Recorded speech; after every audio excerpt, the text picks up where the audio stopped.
Good afternoon, everybody.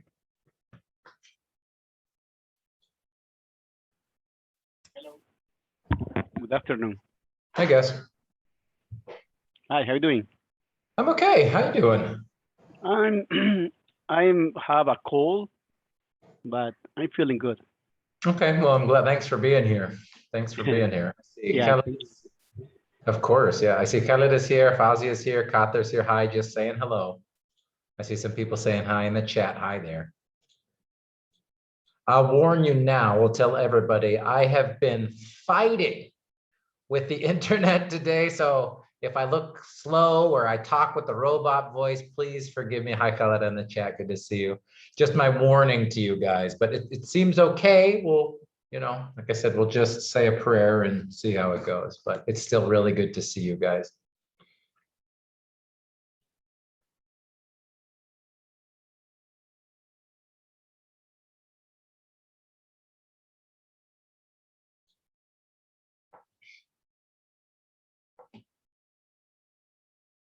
Cool.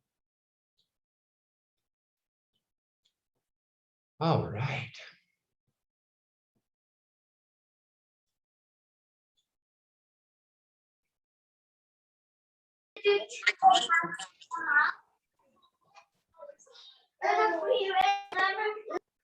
Good evening.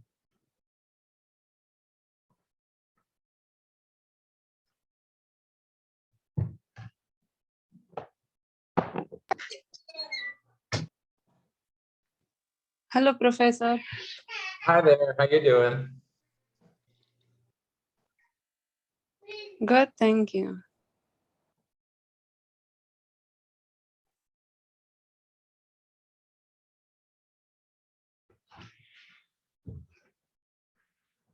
All right, we got more people coming in. It is good to see all of you.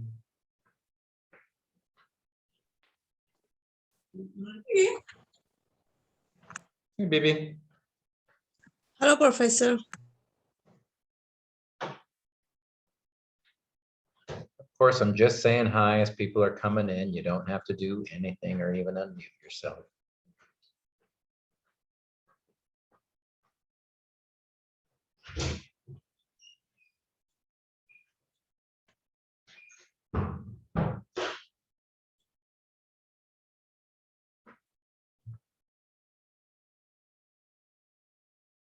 We'll see if we get a bigger group. It's really small today so far, only 5 of you, but we got more people coming in. And we'll see. It's week 6. Maybe people are getting a little sleepy this week. I know sometimes the energy goes up and down and up and down. So, but I'm glad that you are all here. Hey, come here. Good evening, Mr. Jeff. Hi there. Good. Thank you.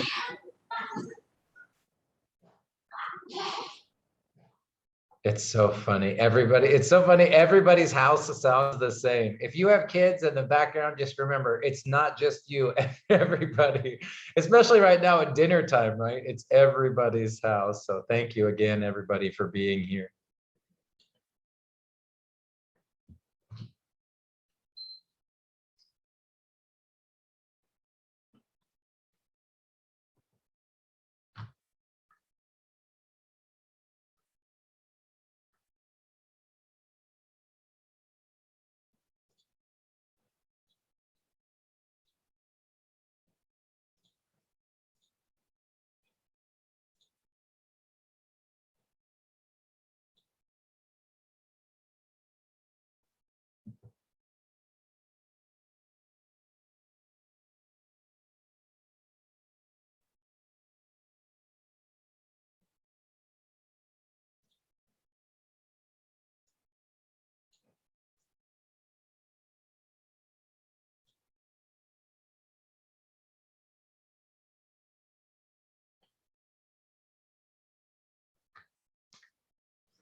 Hello, Professor. Did you finish our writing assignment graded yet? Yep, and I sent out an announcement today, so check your email. But yeah, Yeah. all the grades and all the But I comments. can't see any comment or any feedback, anything from my writing. I will teach you how to see it. That's the first thing I'm going to do today. It's all there in Canvas, so I'll show you where to find it. Okay, thank you. Sure. And that's why in the announcement, I included the link with instructions for seeing the comments. But yeah, that's the first thing I want to do is show you guys how to find all my comments.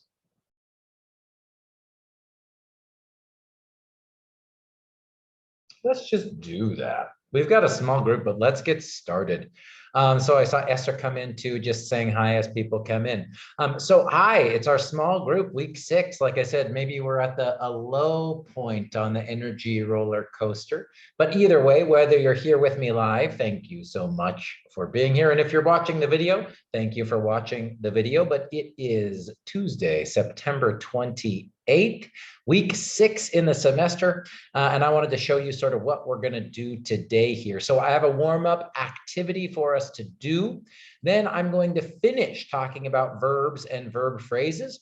And then at the end of talking about verb phrases, we will finally get to start talking about sentences and sentence types, right? All of the hard work that you have been doing for the last 5 weeks, right? Studying, each individual single word, excuse me, is to get you ready, right? Is to get you ready to write longer and more interesting and grammatically correct sentences at college level in the United States. So that is what we are doing today. But first, to Bibi's excellent question, right in the announcements that I sent out today. So you can either click, I'm in Canvas now, right? So you can click announcements here or just up at the top. I'll click here.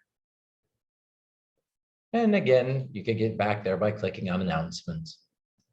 But as I say here, grammar writing 1, feedback and grades available. This link right here, how to read all of Professor Jeff's feedback. This will show you step by step exactly what I'm going to show you right now, right? But these are the instructions, and it shows you with pictures exactly how to look at all of the feedback. Okay, so that's the first thing. I want to make sure everybody knows that that's why I included that link.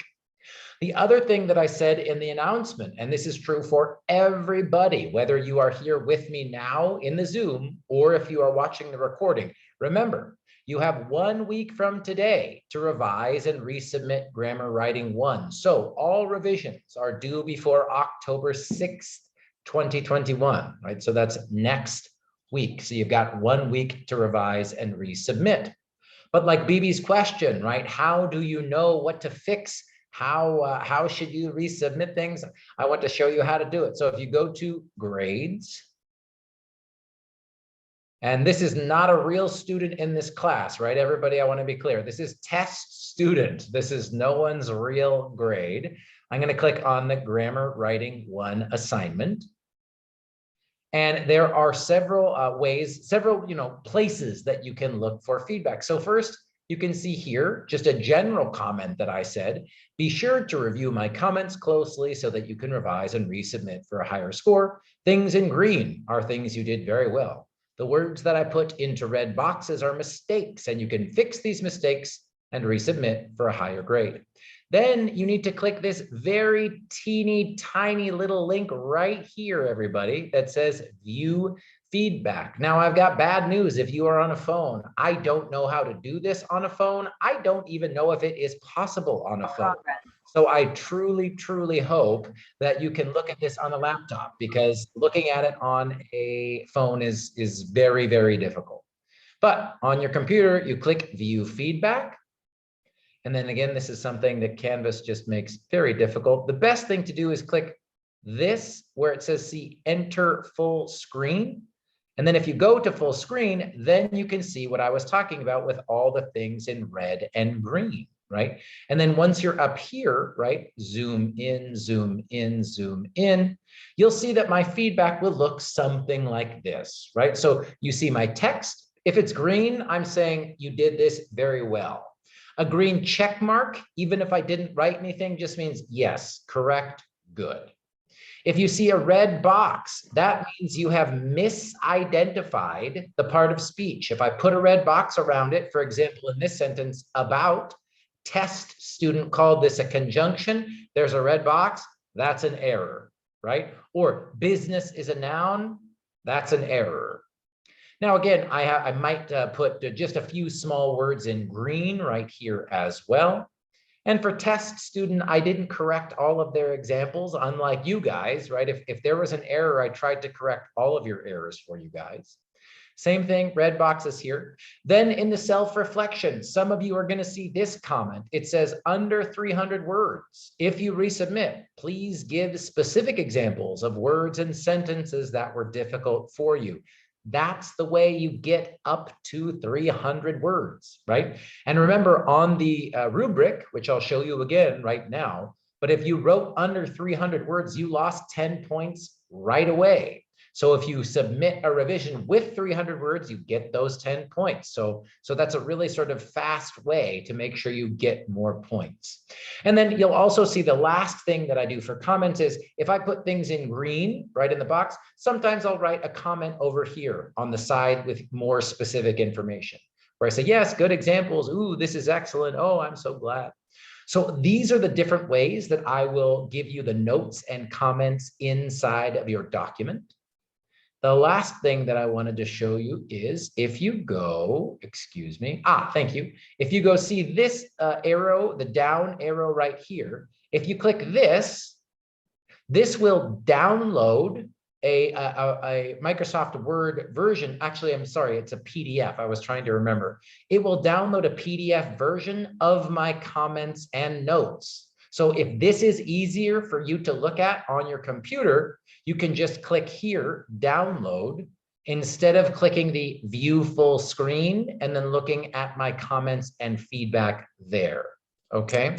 Yes, Professor, I did exactly everything, but there is no comment and there is no red and green and anything. Well, I don't know what's going on there, Bibi, because I remember your paper I'm very sorry. well.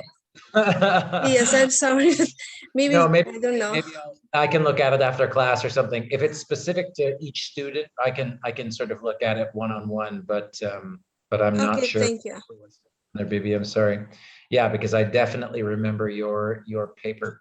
The last thing that I wanted to show you is if you click up here, show rubric, it will show you on the rubric, right, why you got the score that you did. So for example, if you have a length under 300 words, you'll see 0 points for that length category. So this is the way to see exactly where the number of points showed up on the rubric, right? And now everything that I just showed you guys is exactly the same for feedback for all of these major grammar writing assignments, okay? So that is how you look at all my comments and feedbacks. Aside from Bibi, who I will do my best to figure out what is going on. Sorry, sir. Kamgar is here. Sure. Mine says it's you may not see all the comments right now because the assignment is currently being graded. When I'm Yeah, mine is the same. Yeah, when I'm going to the view feedback, there is nothing feedback, nothing. And also it's not graded. Let me take a look. I am so angry that, not at you, Kamgar, I'm angry. I have been fighting the computer all day and I'm doing my best to have a good attitude about it. Give me 1 second, you guys. I'm gonna stop sharing and I don't know what is going on. Let me take a look. Sure. Like I said, it is not towards any of you. You are all wonderful. But Canvas was just being terrible this morning. Mine is either.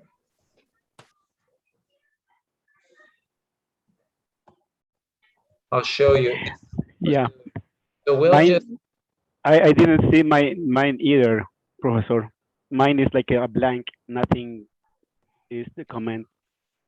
oh, I'm so angry. Like I said, not at you guys. Oh, this is not your business. You should not see each other. Excuse me. So can you check right now, please? I don't know what was going on. If anyone is at their computer, can you check real quick? Because I was, like I said, I was fighting Canvas all day today. This is not good to show you your grades in the middle of class. This will be very distracting, but at least can someone check it and tell me if it is available for you to see real quick? Yeah, mine is available. Yes, Yeah, now it's Professor. available. Oh my, Professor, also I have problem. I couldn't upload last time. And it was like 12:01, but like I couldn't. I try because I don't have. Still, I didn't receive spot internet because at my home we have only 3 homes on the street, and here is no any internet. I called Comcast, nobody can connect that. And I bought from Verizon, and they ship it, but still I didn't receive from phone. It's so hard.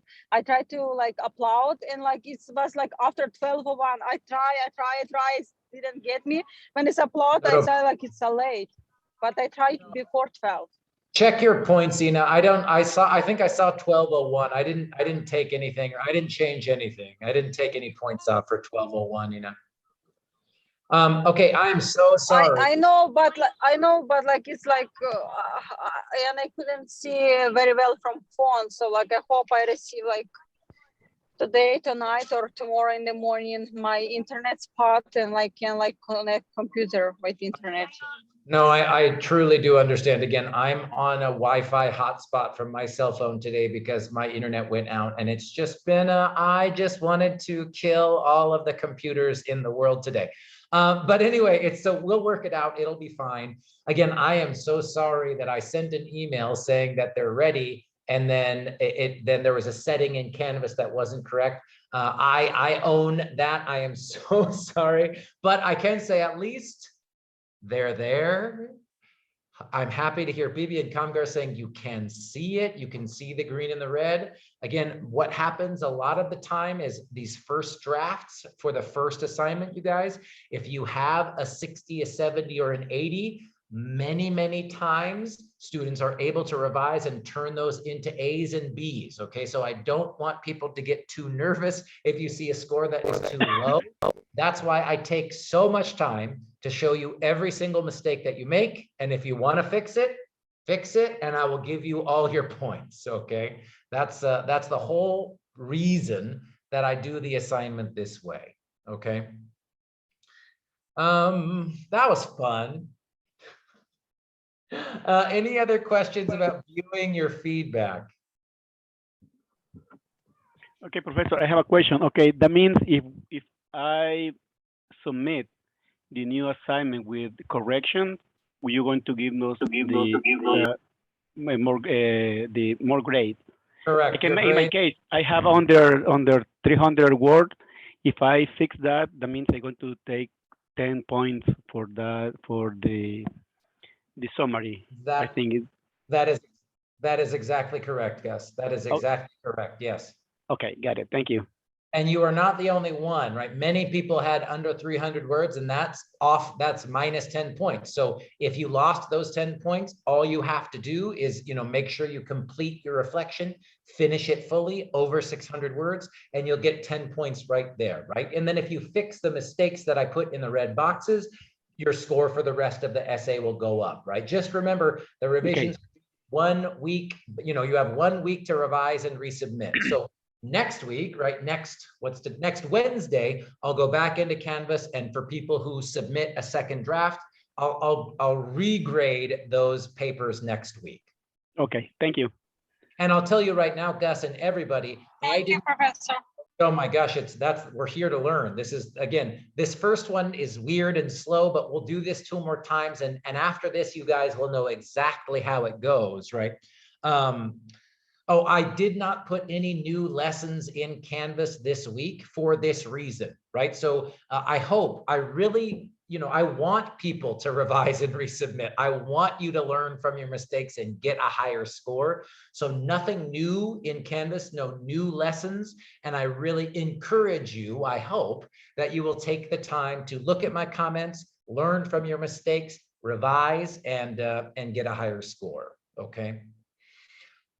Oh, thank you all for your patience. Any other questions about viewing your feedback or resubmitting or any of that stuff from Grammar Writing 1? Professor, I have a question. Yeah. Yeah, my typing is not too good. So I'm lazy on typing in computer. So I have to write on a paper, then submit for you.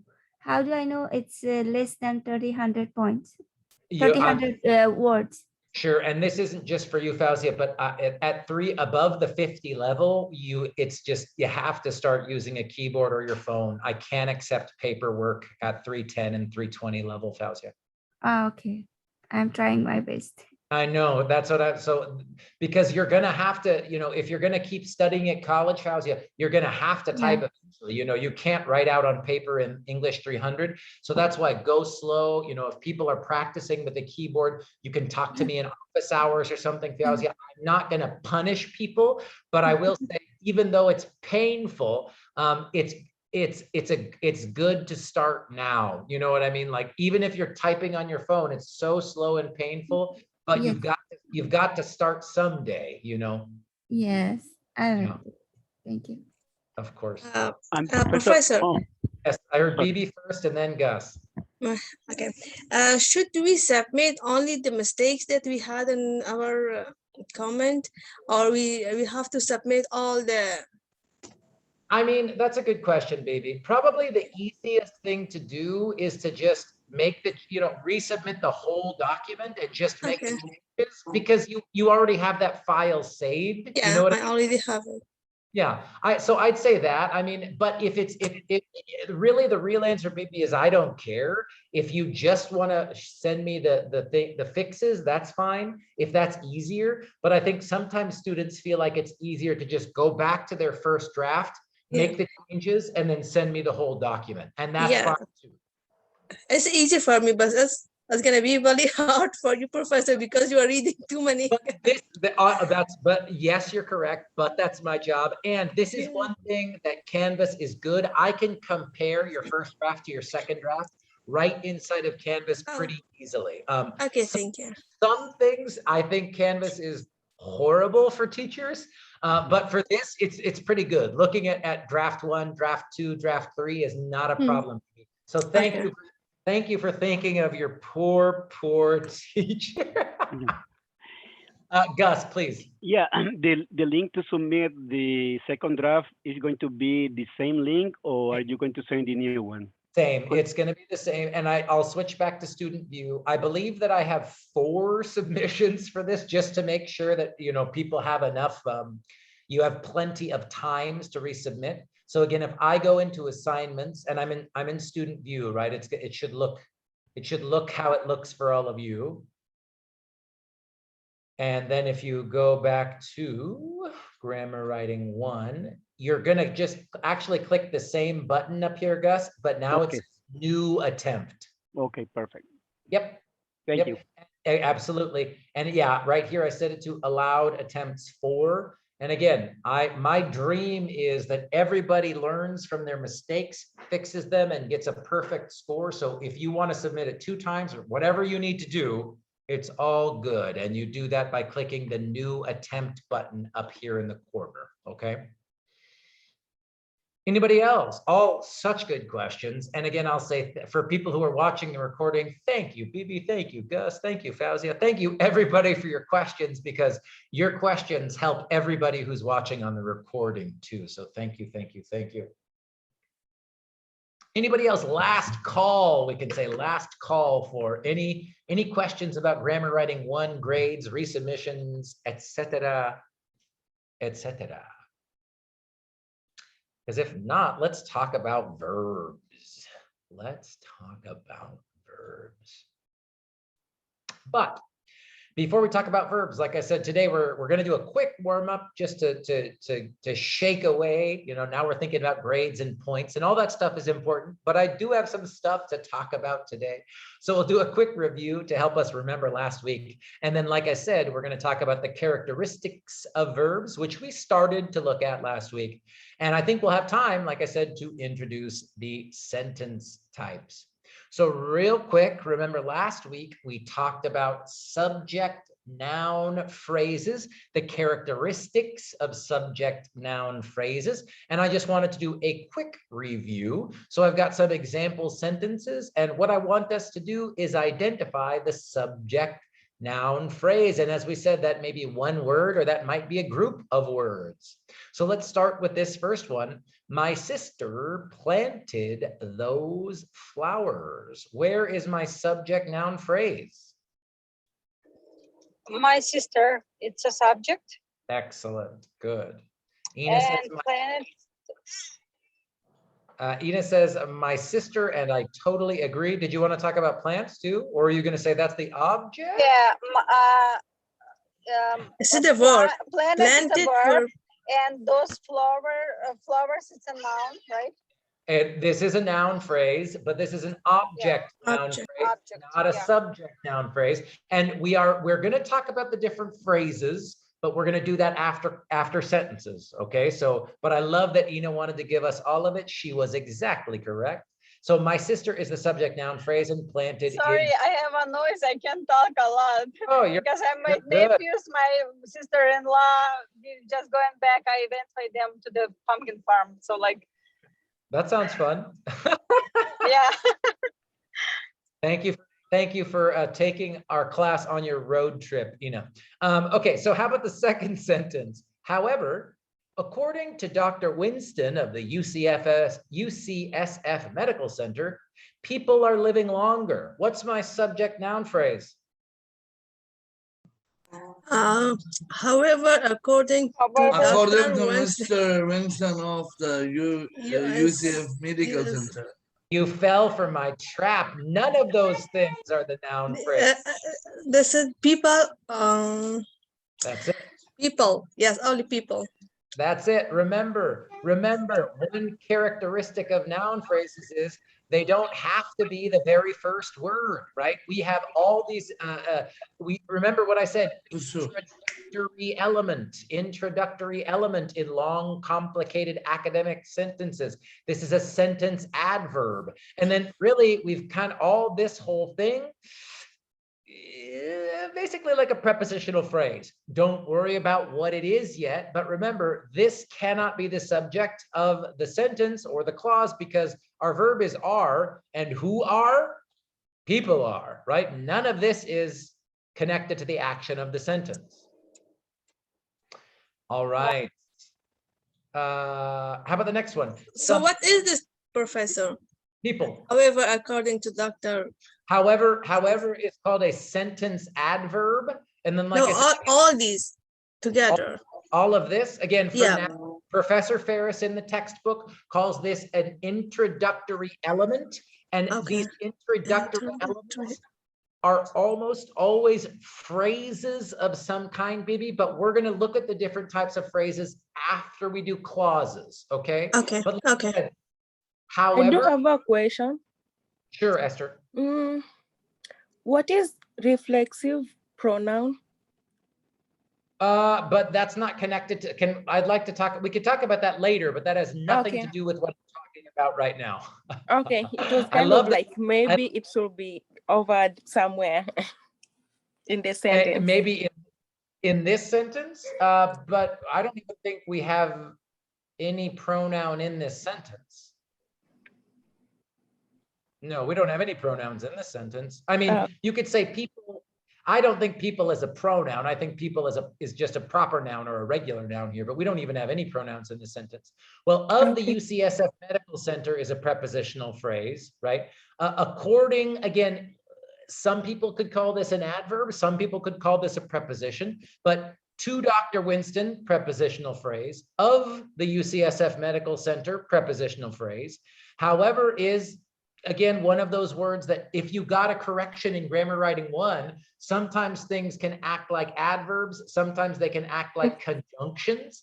In this sentence, however, is acting like a sentence adverb. It modifies all of the information that comes after it. But again, we're going to look at these type of phrases in much more detail once we get comfortable with clauses and sentences, okay? And remember, I think I said this last week, your big clue for college writing is, do you see a comma? If you see a comma before the verb, it's probably going to be an introductory element, right? And whatever's between the comma and the verb is probably going to be the subject noun phrase, just like we have here, right? Here's our verb, are. and here's a comma, and we've only got one word in between, right? And here I got another comma. And again, this looks like a verb, but we'll talk about why it's not today. Today's all about verbs. But that's a helpful trick for you guys. Look for commas. Commas really are connected to the grammar of sentences, especially when it comes to phrases and clauses. All right, how about the next one? Some multiple choice questions and a 500-word essay will be on the test. Where's the verb? B. I agree. And will is an auxiliary, right? Auxiliary. So what's our subject noun phrase? Essay. Test. Test is the subject. Essay. Yes. No, all of them. Some multiple choices question and 1500 word. Yes, all of these. But the Good. essay. I'm very glad that we are reviewing this. Remember, last week we talked about identifying the main noun, right? The big noun, the king, queen noun is important, but we need to start thinking about subject noun phrases because a subject can be a whole group of words, right? Because they all function as a unit. Remember, maybe this was what Esther was talking about, the reflexive pronouns, because last week I was talking about the something test. Can you replace the entire noun phrase with a single pronoun? If you can, all those words go together, right? So some multiple choice questions and a 500-word essay, they will be on the test.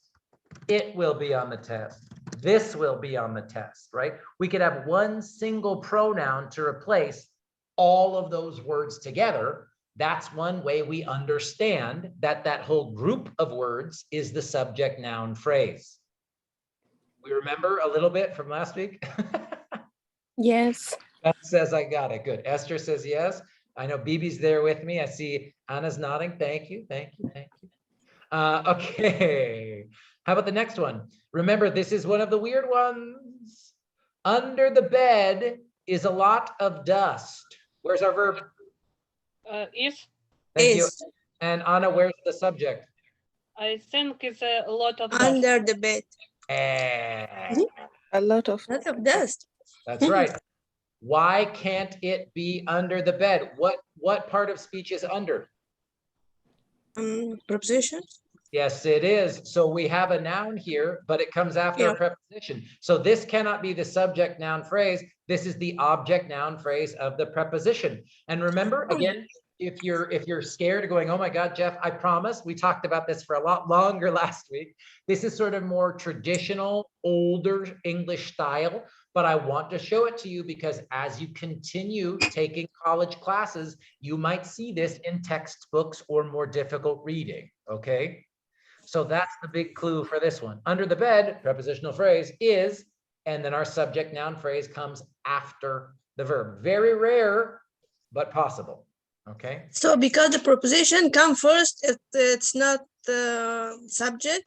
That's correct. A prepositional phrase cannot be a subject. Yep. How about this one? Those flowers were planted by my sister. Were? The verb is were? Is the verb or is it planted? Planted. Planted. Yeah. Planted. That's right. This is an example of passive voice. We're going to talk a lot about auxiliaries today, but in this case, were is an auxiliary. But again, as I'm putting this in your mind right now, right? This is part of the verb phrase. Were planted, they do go together, but that's fine. If we have to choose one verb, it's going to be planted. So where's my subject noun phrase? My sister. My sister. Flower. Those flowers. Maybe Those flowers? Good. It's kind of confusing, Professor. It is. That's why I'm glad we reviewed this. At the end of class last week, you guys were like, perfect. You guys were like, perfect. Bye. What was planted? Those flowers. By who? My sister. Yes, but this is what we were talking about, Esther. Remember, this is the passive voice. And with the past, all of this is in Language Power tutorial too, by the way. All of this we talked about in last week's recording, so you can go back and watch the Zoom. But remember, in the passive voice, what happens is the grammatical subject, the one who does the action, gets switched with the object. But even when that's the case, even when we understand that it was the sister who does the planting, in the passive voice sentences, we still have to keep the subject noun phrase to come before the verb. So that's why we have these two examples, right? Now move these next to each other. And this is an example of passive voice. We will talk about this, but probably not until the end of the semester if we have time. So if you're like, what is Jeff talking about? Google this or watch a YouTube video, because you can get more information about passive voice. And again, it's in LPT2. Lots more information about the grammatical subject versus the sort of logical subject. Does that help, Esther? Yes. Good. All right. Okay, good. All right, we got two more for review. For some reason, comma, my brother has decided to cut off all of his hair. Where's my verb? Decided. These together, right? These two together, I heard decided, has is our auxiliary. And what's the subject? My brother. My brother. Excellent. Good. Now we remember. We're good. We're back. We're doing good. Okay. How about go stand in line? Verb, go. Verb is verb. I heard, wait, who? Okay, I heard a lot of people. Stand is a verb. Go is a verb. You is a subject.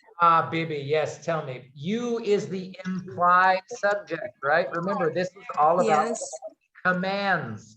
I think last week I called it the invisible subject, the implied subject, right? For commands, every sentence must have a subject, and this is an implied subject for commands. Open the door, right? Talk to your mother, turn in your home, whatever it is, there is still a subject, it's just implied. And this is important that you understand this, because we're going to see how sometimes verbs can be implied too. Okay, so it's really important that you understand this idea. And let's do the last one, and then I'll stop before I go on to verbs. Professor, go is a verb in here? Yes. Oh, so what's the stand? I think, again, different professors with different PhDs will have different opinions. I think it's an adverb. Oh.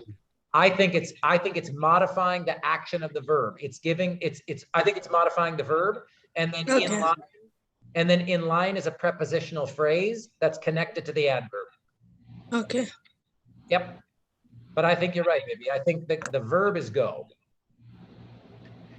And here's the last one. These are the best choices available. What's the verb? Are. Yes. Are. Good. And the subject? The best choices available. Oh. No. This.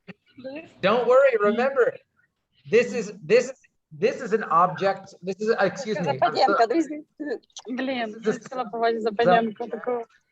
Pronoun. Валя Пилипова отвечаю, похоже. Ina, I'm going to mute you. It's not personal. Okay, this is a subject pronoun. So remember, these and those, sometimes, this is why I put this one in here, is sometimes people think, wait a minute, is it a determiner, like these and those? What's going on? Is it a pronoun? I'm not sure. This is a subject pronoun. I could say these are, he is, I am, you are, whatever, right? We can have a simple one-word pronoun, and if that's the one who does the action of the verb, and it's not in the passive voice, then you're looking at the subject, right? Then you're looking at the subject NP. Oh, I'm so happy we reviewed this. Before we move on to verbs though, what questions do we still have about this? This is important. This is important because I'll tell you right now, this is a preview of grammar writing 2, where you will identify your own subject noun phrases. So let's make sure we feel good about this. What questions do we still have? Yeah, I have a question, Professor. I'm ready. About the last one, when you said this, we Yep. don't know which choices. Only it's Correct. like only this is like that means before that sentence is something else. Correct. That's correct, Like Gus. okay, got it. Thank you. And that's why we say pronoun here. Again, so many times in other ESL classes, I say with respect to other professors, I think that sometimes teachers only teach you guys, oh, the pronouns are I and you and he and she. But you know what? These, those, them, they, those are really important pronouns that we use in English. It, these, and those are really important pronouns to get comfortable with, because you see those pronouns, that's a determiner, those pronouns as subject and object in all types of English sentences. Like Go like ahead, a mine Gus. too, like a mine there, the same or Well, that we talked about that a little bit, and I'll do this really quickly because it's not quite reflexive. I keep thinking about Esther's great question. But remember, this is just a quick review of possessive determiner versus possessive pronoun. Quick review here, right? So a possessive determiner would be, these books are heavy. These are mine. One of these is a pronoun, one is a determiner. Which is which, Gus? These books are every determiner. These books are mine. Possessive pronoun. Good. Well, Kamgar jumped in to help you out, Gus. I love it. yeah. Thank you, Kangar. Oh, I said sorry. I'm not gonna explain. No. I said you asked me just. It's No, okay. It's okay. It's not a problem at all. I almost never ask for students by name, so it's not a problem at all. Yes, exactly right. And this has to be, in this case, this has to be a determiner. Why? It comes before a noun and it modifies a noun. That's the rule. That's what a determiner does, right? Here, it's literally the only word before the verb, right? It has to be the subject, and that means it has to be a subject pronoun, right? Yes. Does that help a little bit with your excellent question, Gus? Yes, it is. Thank you. Yeah, my pleasure. Now, but I also want to say one thing, don't get too, well, I'm not even going to say don't get too scared anymore. You guys are ready. If I ask you, what is the subject noun phrase? Both of these words, these books, are the subject noun phrase, two words together, right? But what's the actual noun? What's the, and you'll see if you read Professor Ferris's book, if you watch my videos, she calls it the head of the phrase. You can call it the main word, the most important word, the king, the queen. I don't care what you call it, right? But if it's a noun phrase, we got to be looking for that noun. So the king noun, the queen noun is books, and this is the determiner that modifies it, right? But in this case, we only have a one-word subject noun phrase, and that's these. Cool? Yes. Let's go back to this list. Excellent question from Gus. Other questions about subject noun P, NP? That's what this is, right? NP means noun phrase. Other questions? Or are we ready for verbs? Let's go to verbs. If you haven't done, yeah, I'll say this. If you haven't done lessons 10, 11, or even if you haven't done lesson 8 or 9 yet, go do those. You get some practice doing what we just did in class together. Okay, you guys. Okay. But I'm really happy we reviewed that. That was really, really important. And you guys had absolutely wonderful questions. All right, so hopefully, even if, we're still a little bit confused about noun phrases, that's okay. We got lots of time to practice, right? Subject noun phrases. But so subjects and verbs, right? Like I said, English is a subject, verb, object language, subjects and verbs. And I'll even tell you, objects are very important. We've talked about them in different ways already, but when it comes to your sentences, your subject and your verb are by far the two most important things for you to think about and understand. And because the subject and the verb are the most important sort of individual words, that subject noun phrase and the verb phrase that we'll look at here are very, very important. So here are some principles of verbs and verb phrases. I should just add this to the list right now. VPs, right? Verb phrases, VP. So in general, verbs describe the action in a sentence or the state of being of the subject. And again, we've talked about this when I said verbs can either be action verbs or linking verbs, right? Stative verbs, linking verbs. And knowing which type of verb you see in a sentence is important to help you understand how the other parts of speech come together.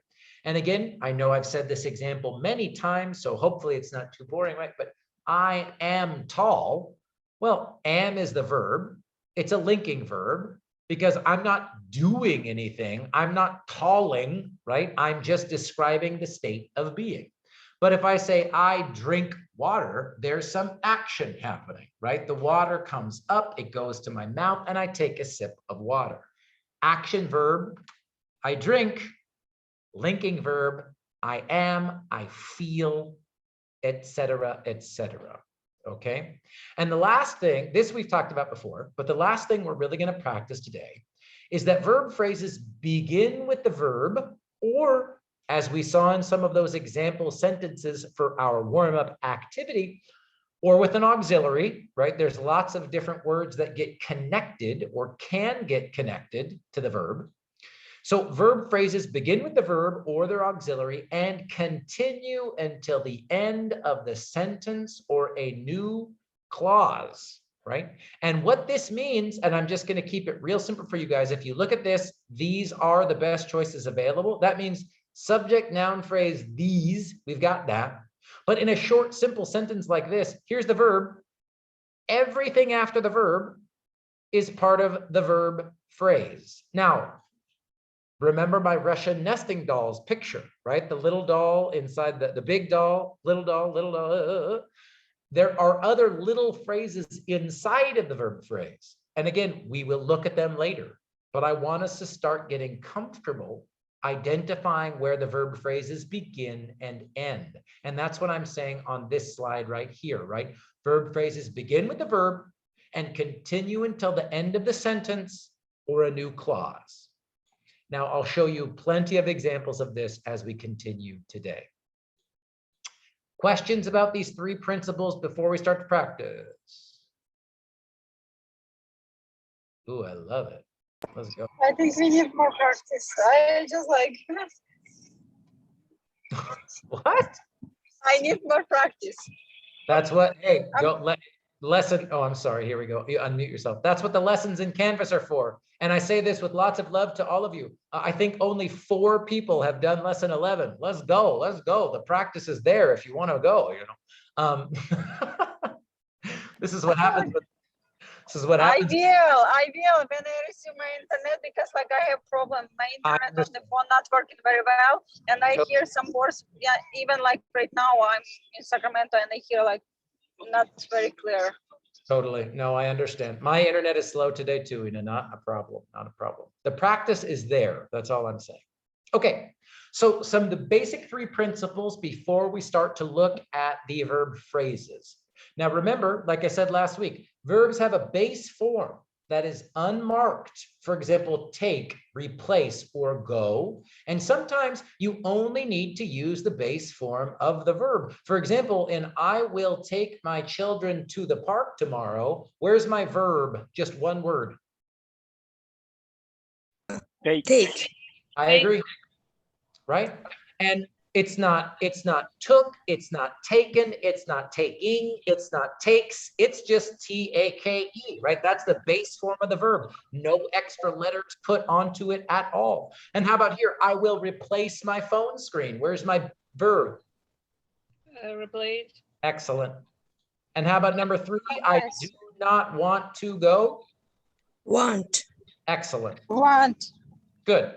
So when I say take, replace, want are in the base form. When I say base form, That just means no conjugation. We're not changing for tense. We're not changing for person. We're not changing for past participle, ing.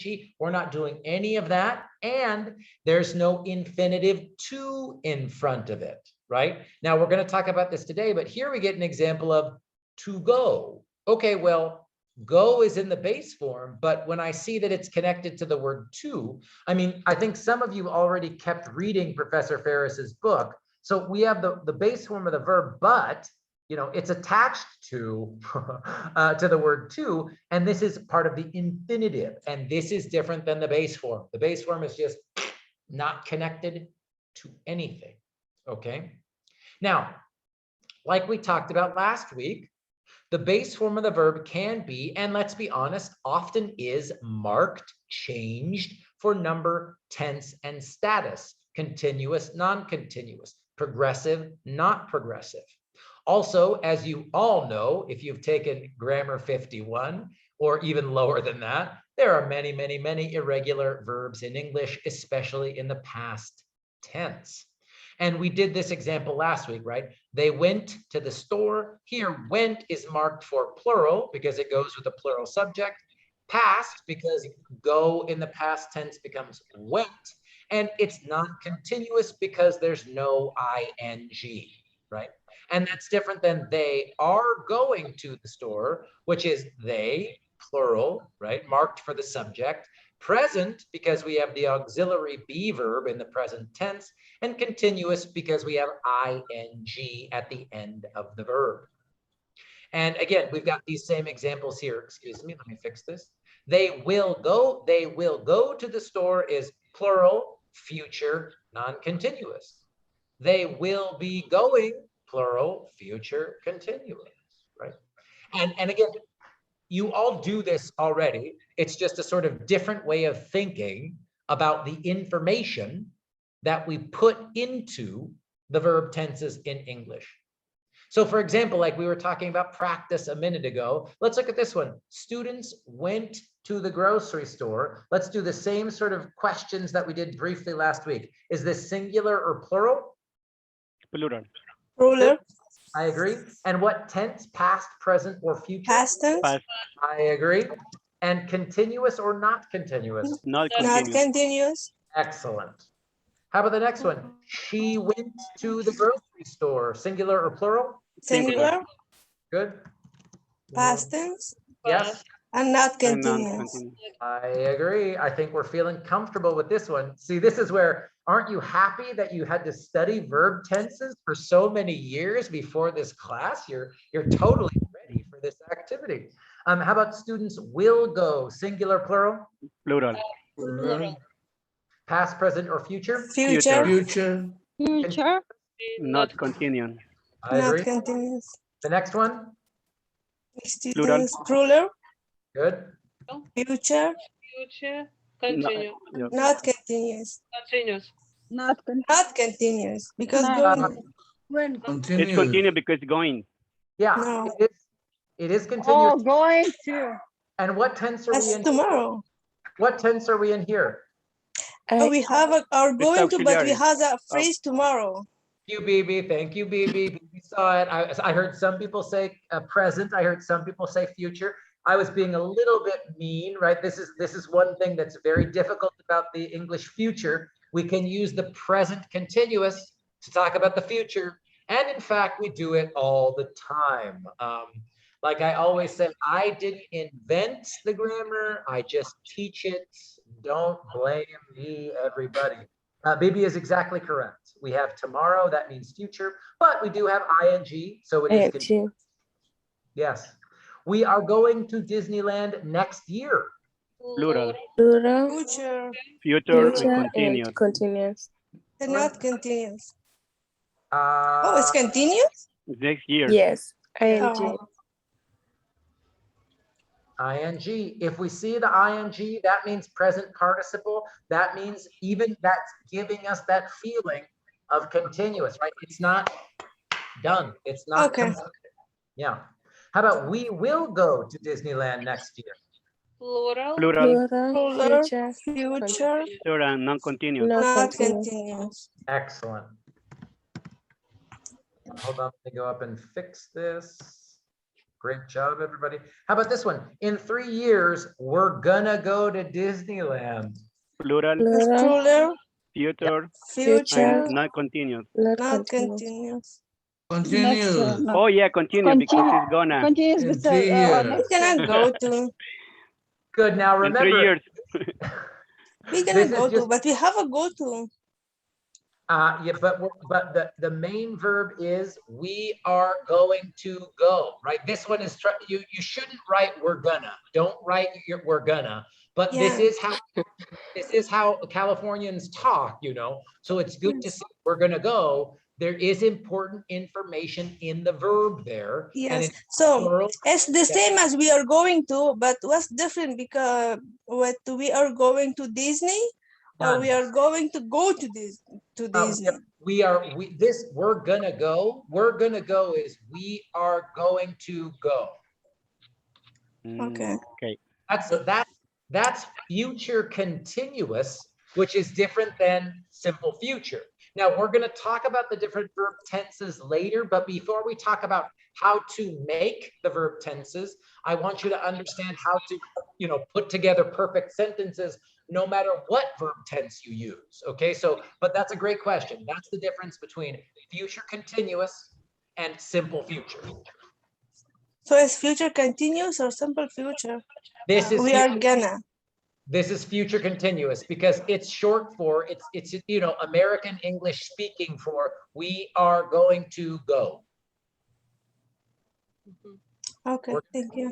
We're going to go to, we're going to go to. Yeah, we'll talk about verb tenses in a few weeks. After we feel good about clauses and sentence types, then we can look at some of the verb tenses in English specifically. So in 3 years, we will go to Disneyland. Plural. Yep. Plural, future, Not continuous. not continuous. And not continuous. Exactly correct. I will not go to work tomorrow. Singular, Singular, future, Yep. Continuous. and not continuous. Excellent. Not Two more. continuous. They will not go to work. Plural. Plural, future, and not continuous. Excellent. Not continuous. Excellent. And last one, they didn't go to work yesterday. Plural. Plural, Past. past, Not continuous. not continuous. No, not continuous. Yeah. Not continuous. Amazing. Amazing. Right? Now, again, I'm so happy. And you guys are like, yeah, let's do this one. Put that on grammar writing too. But again, this is all stuff that you already know, right? That's why I love doing this activity. But you sort of see how much you already understand, right? How much information is already in that verb tense. And that's why once you understand this, once we understand how all of this information gets, how could I say, like I said, marked, or you could say put onto or attached to, when you see how all of this important information gets attached to the verb phrase, then you can start to feel comfortable with any verb tense in English, you know, even the really crazy ones, you know, like future perfect continuous and stuff like that. So, okay, so that's principle one. Verbs can be in the base form, or they can get marked for plural or singular, past, present, or future, and continuous or not continuous. That's the first principle. I was going to say any questions, but this feels pretty darn good to me. You guys seem pretty good with this. Yes, Professor, but still I'm confusing with we are gonna go to or we are going to. I'm sorry, Professor, but it's, Future progressive. I'll just send a link in the chat, Bibi, because I don't have time to talk about the future progressive today. But if you want to look at it before we talk about it this semester, I'll put it in the chat for you. Okay. Okay, thank you, Professor. But that is the difference, right? The difference is the simple future, we are going, and the future progressive, we are going to go. I'll put it in the chat. If I have time next week, I can do a little mini explanation for you too, Bibi. But that's okay. That's okay, Professor. Thank you. No, it's a good question. Okay, so now principle number 2 for verbs. Why are they so important? Now, verb phrases, again, VP, verb phrase, may include other parts of speech. And as you already know from the first 5 weeks of this class, verb phrases often contain auxiliaries. And what do auxiliaries do? Just like we can mark the verb with important information, auxiliaries can indicate negation, completion, probability, etc. We'll see some examples. Auxiliaries are also important for subject-verb agreement.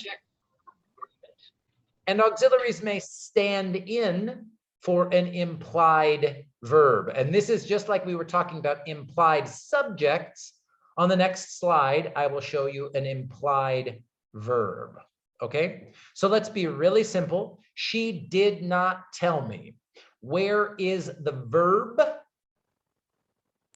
Tell. Tell and Tell. It's a did verb. is auxiliary. Absolutely. I want to make this bigger so we can actually see it. Hold on. Yes, tell is the verb. And where are my auxiliaries? Did not. Did. Did not. Yes. Again, different teachers and different textbooks might tell you that not is a different part of speech. In this class, guys, we're going to call did and not part of the auxiliary. Okay. Now, here's another thing I want to plant in your head. Remember, auxiliaries are important for subject-verb agreement and tense, because how do we know this verb right here, did not tell? What tense is that in? Past tense. Past tense. It is in the past tense. And now let me practice what we just were doing. Where is the tense marked here? How do we know it's in the past tense? Which word tells us? Auxiliary did. Exactly correct, right? Exactly correct. This is why, again, even though a lot of you have studied auxiliaries or different verb tenses, it's really important to understand some verbs, some sentences, you mark the tense on the auxiliary.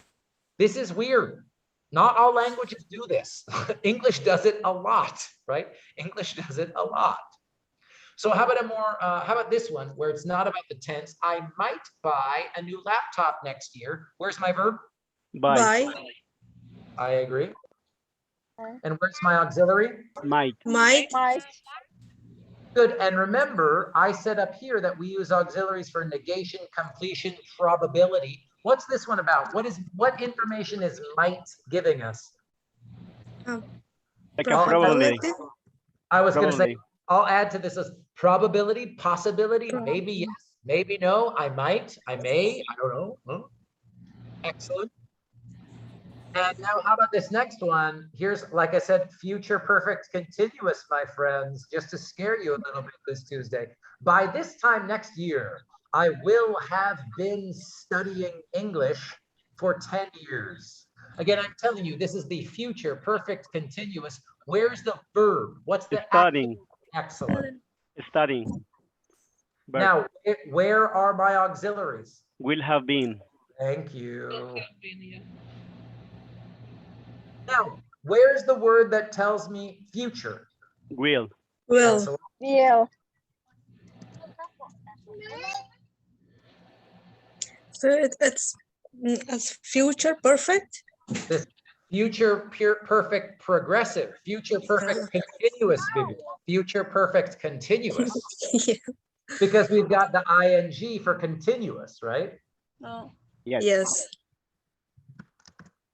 And then have been, we know these are the auxiliaries for making the perfect, whether we want to call it the perfect tense, the perfect, whatever we want to call it, right? This is aux perfect.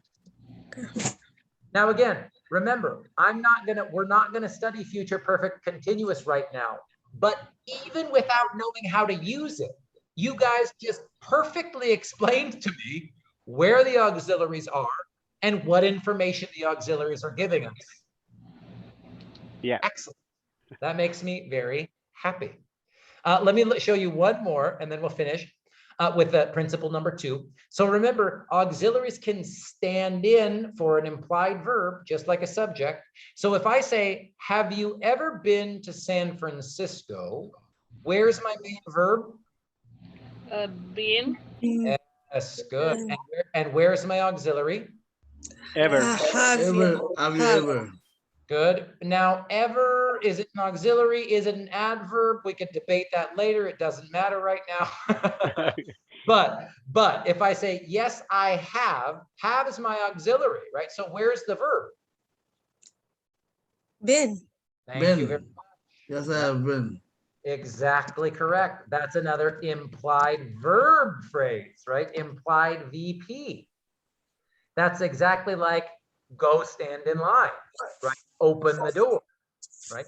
So in a command, we imply the subject. If we've got a verb phrase that has auxiliaries, sometimes the auxiliary sort of stands in for the main verb, right?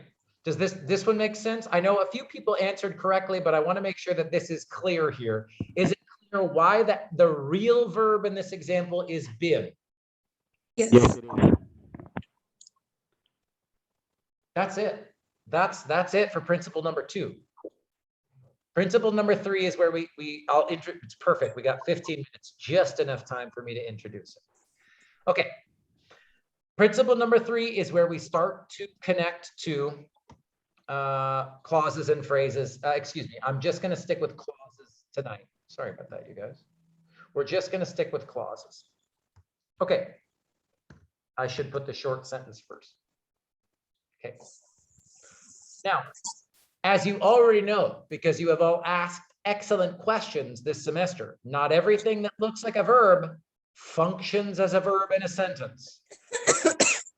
Auxiliaries, infinitive forms, present participles, that's the ing, past participles, that's often the ed form of the verb, right? And let's look at an easy example. I want to go to China. Okay, where's the verb? Want. Where's my subject? I. Good.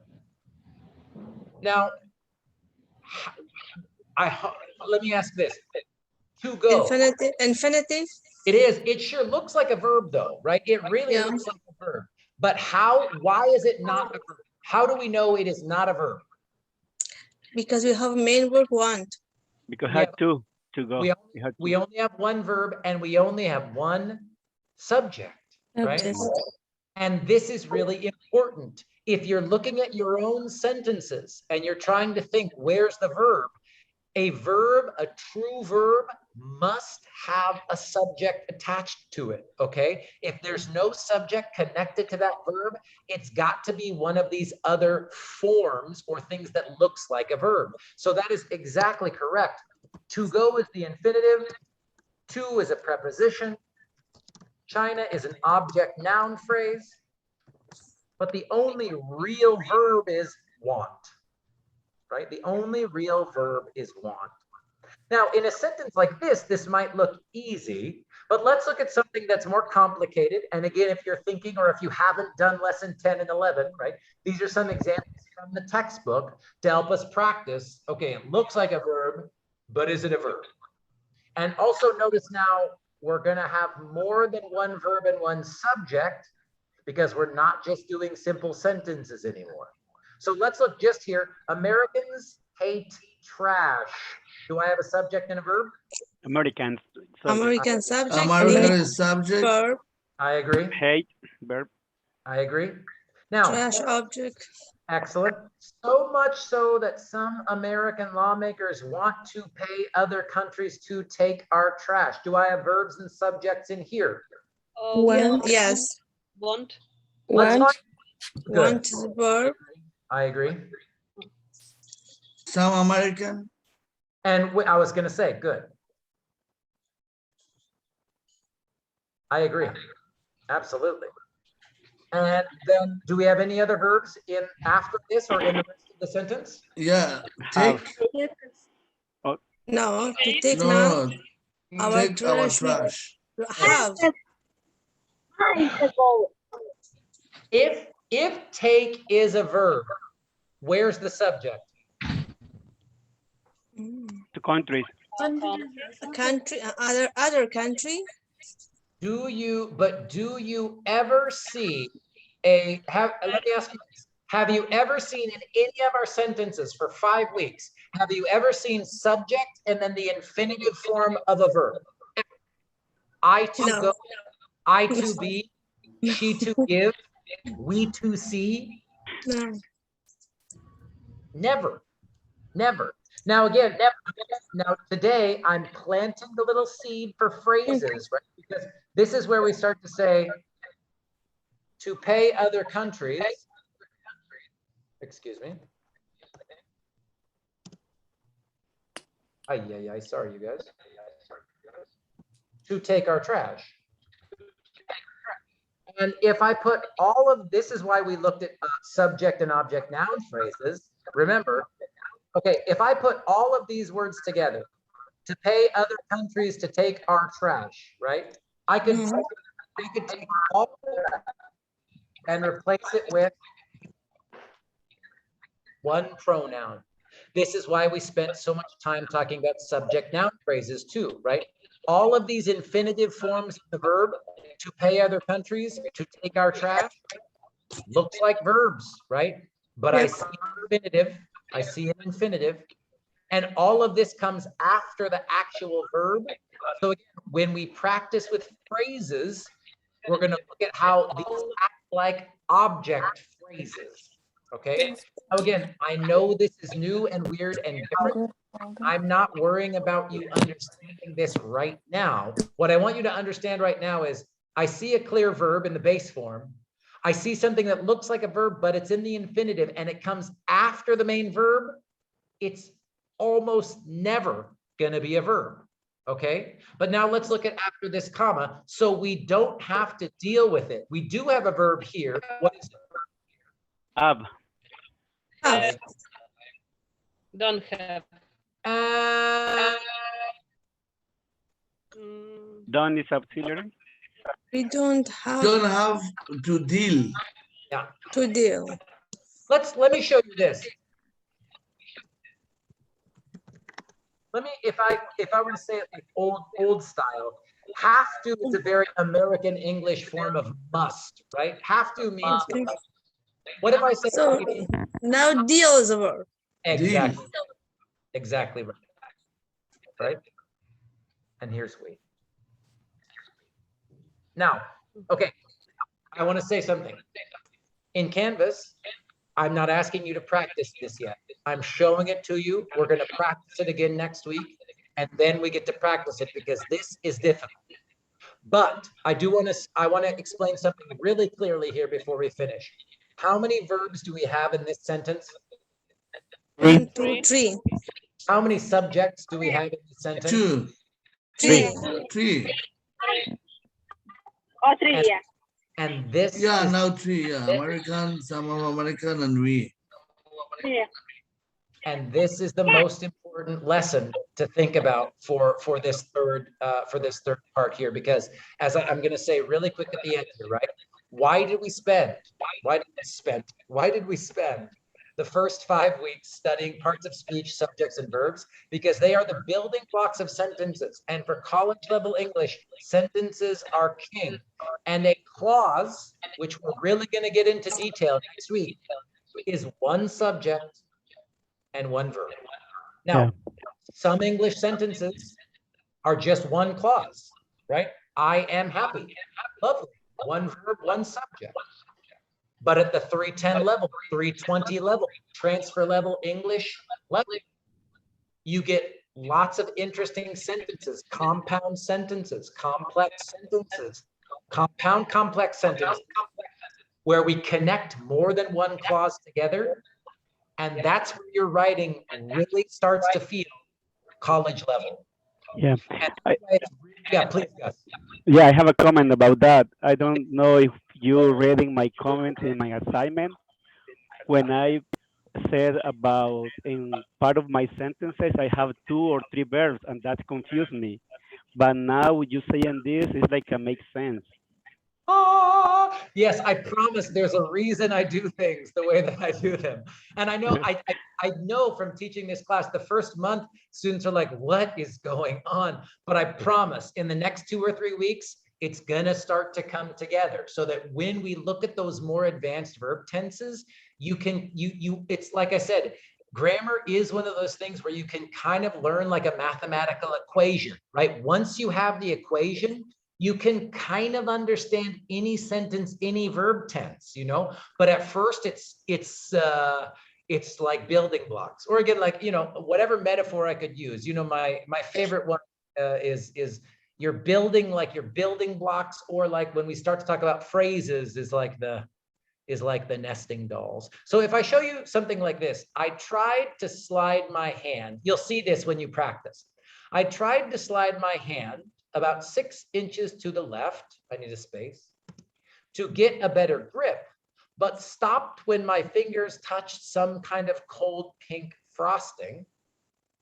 I'll tell you, here's a weird example, and we'll finish with this. I'll just show it to you, and then we'll look at it in much more detail next week.